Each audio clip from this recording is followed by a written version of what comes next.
Bom, então quais que são as regras para você fazer o diagrama de Bode? Eu vou deixar depois um link. Você pode ver, isso não faz parte da nossa disciplina, mas nesse Swarthmore, que é uma universidade americana, tem um site, um tutorial maravilhoso cobrindo isso, com todas as regras, com exemplos, muito bem escrito, muito bem ilustrado, simples de você entender. Quem tiver dúvidas, não viu, ou quiser rever, ou quiser aprender com mais profundidade, você vê lá. Então as regras, mais ou menos, eu vou passar rapidamente aqui, entrando mais no que importa para a gente. Se você tem uma expressão h de ômega, que é o produto de duas expressões, eu vou colocar aqui j ômega, só para dizer que se trata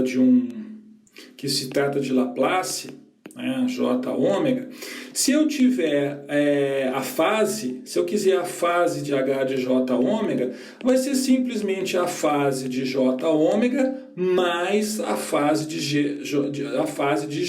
Isso aqui você tira, né, de Euler, e de jk1 vezes e de jk2, que é o produto de dois números aqui. Isso aqui é a relação de Euler.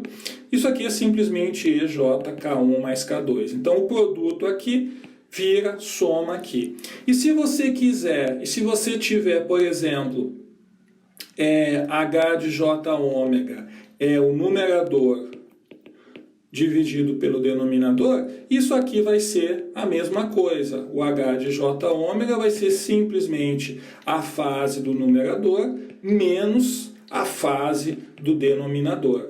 De novo, porque aqui eu vou ter EJK1, EJK2, isso aqui é simplesmente K1 menos K2. A relação de Euler mostra isso. E se eu tiver uma coisa assim, ó, J ômega mais Z na M zeros, e J ômega mais P N polos, isso aqui, a fase do H de J ômega, vai ser simplesmente M vezes arco tangente de ômega sobre Z, menos N arco tangente de ômega sobre P. Certo? Então isso aqui só para dizer para a gente que essas potências aqui, ó, elas acabam aparecendo aqui multiplicando. De novo, isso aí sai tudo de Euler. O que é interessante é o seguinte, eu vou resumir, né, as regras de Bode em amplitude. Se eu tenho um polo, de novo, o polo está assim, né? Eu tenho o polo embaixo e o zero em cima.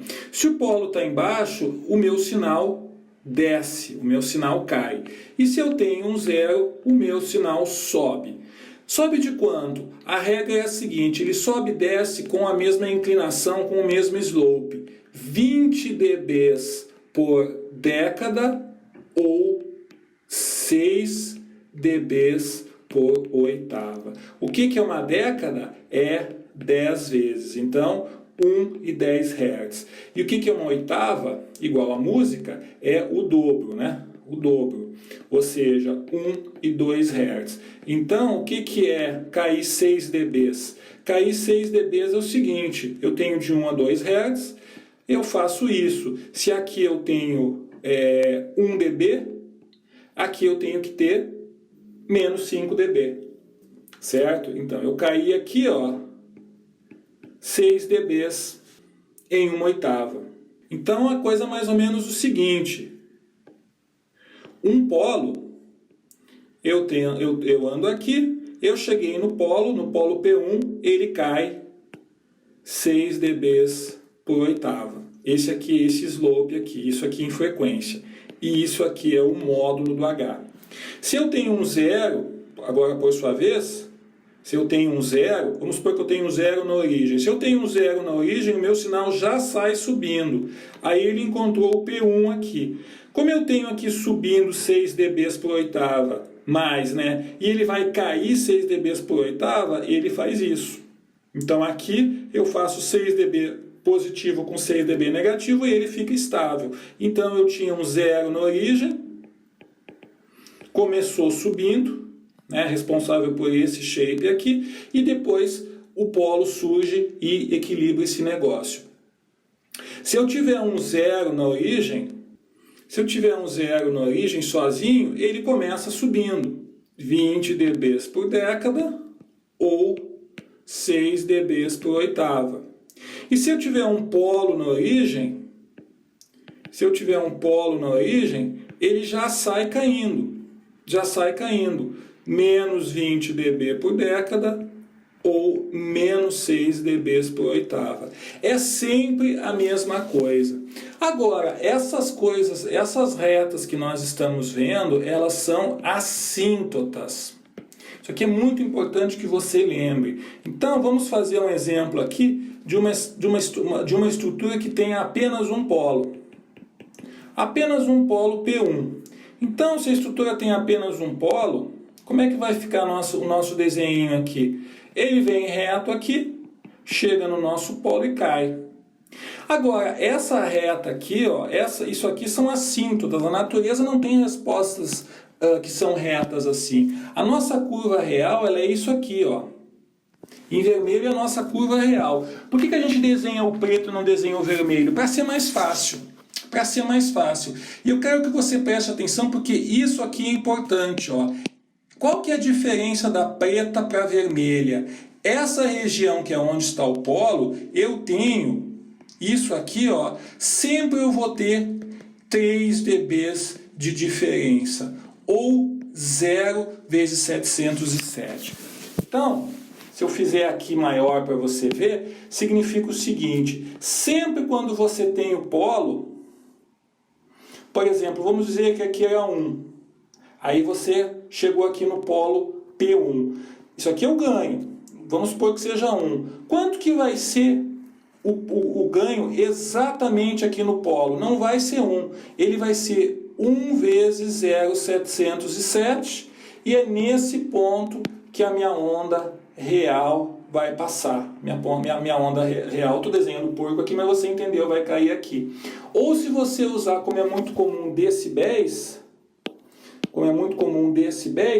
se aqui você tem, vamos colocar um número aqui, menos 23 dB, aí ele cai aqui porque tem um polo P1. Quanto que vai ser a curva real? Vai ser menos 23 aqui.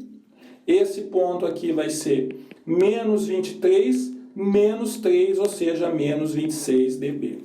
E para o meu zero vale a mesma coisa, né? O meu zero, vamos supor que eu tenha aqui a minha onda aqui, aí surgiu um zero aqui nessa posição e ele começou a subir, né? Ele começou a subir, isso aqui vai fazer assim, e essa distância aqui vai ser 3 dB da assíntota, né, do ponto de reta para cima, onde passa realmente o meu ponto aqui. Então, 3 dB equivale em linear 0,707, tá bom? Essa que é a regra que você faz o significado do polo é isso, 0,707. Então, por exemplo, vou dar um exemplo bem prático que acontece em laboratório. Você vai ensaiar um transistor. Vê se você entende, porque aqui é como as coisas realmente funcionam no laboratório. Estou desenhando aqui um transistor, um amplificadorzinho e tal, e você está monitorando o quê? O sinal de saída, que aparece aqui, ó, versus o sinal de entrada. Então, você estudou, você sabe, o primeiro número que você testa é em 1 kHz, porque provavelmente em 1 kHz vai ser o seu ganho máximo. Então, você calculou que em 1 kHz o seu ganho, aqui vamos colocar em módulo, que é VO por VI, o seu ganho aqui em módulo ficou 10. Onde que vai estar? Aí você pergunta, onde que vai estar o polo? Você vai variar a frequência, ou seja, você vai procurar os outros pontos andando aqui, né, até achar quando que o ganho é 0,707. Então você achou aqui uma frequência, ó, vamos colocar aqui, sei lá, 63 Hz. 63 Hz, o ganho é exatamente 0,707. Então você sabe, né, que aqui é o seu polo, né? E a mesma coisa para a frequência mais alta. Você aumentou a frequência e você chegou aqui 0,707 vezes 10, na realidade, 7,07, você também achou em 1 MHz. Então, esse aqui é o polo de baixa e esse aqui é o polo de alta, certo? Então, a sua curva vai ser um negócio mais ou menos assim. Sua curva vai ser um negócio mais ou menos assim. Esse aqui é o polo de baixa, de alta, e esse aqui é o polo de alta e esse aqui é o polo de baixa. Certo? Essa aqui é a ideia de como que você acha os polos. Sempre onde é 0,707 vezes o ponto de máximo, ou o ponto do platô. A sua resposta sempre vai ser uma coisa assim. O meu desenho ali ficou ruim, mas sempre vai ter uma região em que o ganho é plano. Quando for aqui, vamos supor, vamos escrever em dB agora, vamos supor que aqui seja 30 dB o ganho. Onde que vão estar os polos? Em 27 dB. Então você vai procurar aqui, ó, você vai procurar aqui, essas duas frequências vão ser os seus polos de baixa e de alta. Certo? Essa aqui é a ideia. Bom, e como é que fica o estudo de fase, né, que nós falamos que em geral é negligenciado, mas que tem a sua importância? Como é que a gente estuda a fase, o gráfico de fase, para a questão dos polos e a questão dos zeros? Bom, se você pensar que você tem um polo no ponto P1, por exemplo, a ideia é mais ou menos o seguinte: aqui eu tenho F, aqui eu tenho o H de J ômega, né, a fase do H de J ômega, e exatamente em P1 acontece o seguinte, ó. Eu vou desenhar aqui em vermelho, aqui vai acontecer isso, a onda vai fazer isso, ó, a curva de fase é isso. Então você já percebe o seguinte: eu desenhei ali um negócio que é quadradão. Então, como você sabe, na natureza não existe nada quadradão, esse negócio quadradão é assíntota. A curva real, ela é assim, ó. A curva real da fase é azulzinha. A gente desenha a vermelha porque é mais fácil, né? Mais simples. E o que acontece? Aqui o polo em P1 ele faz com que a fase caia 90 graus. Certo? Ele faz com que a fase caia 90 graus. Ou seja, eu estava aqui e depois que passou pelo polo eu vim para cá, né? Eu andei nesse sentido. E você deve imaginar, né? Óbvio que se aqui bem no polo eu tenho menos 45 graus, certo? Então no polo eu caio 45 graus, no total eu tenho 90 graus de defasagem, menos 90 graus. A questão de ângulo aí é sempre questão de referencial, né? Então tem que tomar cuidado porque não são valores absolutos como magnitude, mas a ideia é mais ou menos essa. E quando você tem um zero? Quando você tem um zero, você já deve imaginar, eu tenho aqui um zero em Z1, por exemplo, o zero em Z1 vai fazer isso aqui. Vou fazer aqui em vermelho a assíntota, faz isso. Você já deve supor que vai fazer isso aqui. A curva real é um negócio mais ou menos assim, né? E você já deve supor que o zero ele adiciona 90 graus na minha curva. E bem no ponto do zero eu tenho 45. Ou seja, o zero, só para pegar aqui um valor qualquer aqui, eu estava aqui e ele adicionou 90 graus, então ele estava aqui, ele andou 90 graus, né? Se eu sentir, aqui eu estou no sentido dos relógios, eu arbitrei que aqui é menos, então se eu andar mais tem que ser contra o sentido dos relógios, ou seja, eu tenho que parar aqui. Vê que é um negócio um pouco mais complicado, tem que pensar um pouquinho mais na questão da fase, mas a ideia é essa. Um adiciona 90 e o outro tira 90. Bom, aí você deve se perguntar, mas e se eu tiver, por exemplo, S menos P1 ao quadrado. O que vai acontecer quando se eu tiver S menos P1 ao quadrado na fase? Quando você tem, a gente viu aquela expressão, né? Quando você tem um expoente aqui, em vez de você cair 90, você vai cair 180. Então aqui está o seu P1, são dois polos, né? São dois polos, você vai cair 180. A sua ondinha vai ser a mesma coisa e bem aqui nos dois polos vai ser 90 graus, menos 90 e menos 180.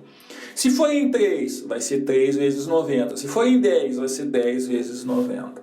Certo? Isso tanto vale para o polo como para o zero. Tá bom? Então, dando um exemplo aqui bem simples, vamos supor que você tenha 10 ao quadrado S, S mais 10, S mais 100. Então você tem aqui um zero na origem, que é esse cara aqui, e você tem polos em menos 10 e menos 100, tá bom? Que são esses caras aqui. Ou seja, a nossa curva vai ficar um negócio assim, ó. Tentando desenhar aqui a nossa fase, né? Nós estamos pensando em fase. Aqui eu vou ter 10 e aqui eu vou ter 100. Então, eu saio de 90 graus. Por que eu saio de 90 graus? Porque no zero na origem, eu adicionei 90 graus. Eu saio de 90 graus, a minha assíntota vai cair 90 aqui no 10 e vai cair mais 90 no 100. Então, ó, aqui vai ser, caiu 90 vai ser 0, caiu mais 90 vai ser menos 90. Certo? Então, eu tenho aí 180 graus, né, de defasagem. E a minha curva real vai ser um troço mais ou menos assim, ó. Não ficou muito bom aqui, ó, mas uma coisa mais ou menos aqui.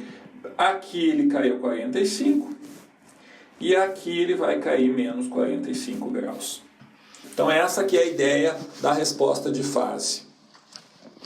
E sempre lembrando, né, o que é importante, o group delay, o atraso de grupo, é menos delta a resposta de fase em relação à derivada em relação a ômega, né? Então, quanto mais abrupto for essa curva azul aqui, quanto mais nervosa ela for, mais tempo leva o sinal para passar no seu circuitinho qualquer que seja aqui, né? A sua caixinha preta aqui, tá bom? E essa curva aqui, então isso aqui é a fase, né?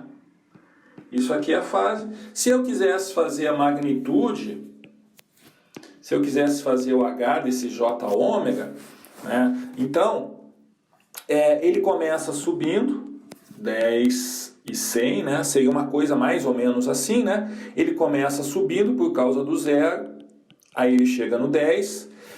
Esse aqui é aqueles 20 dB por década, ou 6 dB por oitava. E quando chega aqui, o polo ele contrabalança. Ele vai fazer isso aqui ficar reto.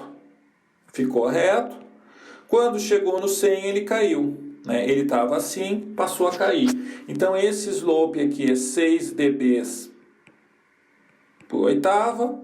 Aqui é 0 dB por oitava, naturalmente. Aqui é menos 6 dB por oitava. E se você quiser saber o valor, esse 10 quadrado, ele vai estar aparecendo aqui, ó. Em DC eu tenho um valor de 100, ou 20 log de 100, se eu quiser em dB. Por que 20? Por que 20? Porque eu tenho tensão. Se eu tivesse potência, seria 10, as regras são aquelas que você conhece. Certo? Então essa é mais ou menos a ideia. Isso aqui é interessante você ter essa noção. É interessante você ter essa noção, mas você vai somando cumulativamente a influência dos polos e dos zeros em progressão. Você começa do zero, você começa da frequência nula e vai subindo desse jeitinho aqui. É bem simples você resolver e calcular o diagrama de Bode. E caso você fique em dúvida, no MATLAB ou no Scilab, ou mesmo no Python, aí, quem conhece, você tem N formas aí de calcular isso, de plotar e ver se o que você fez no papel está batendo, né, tá certo.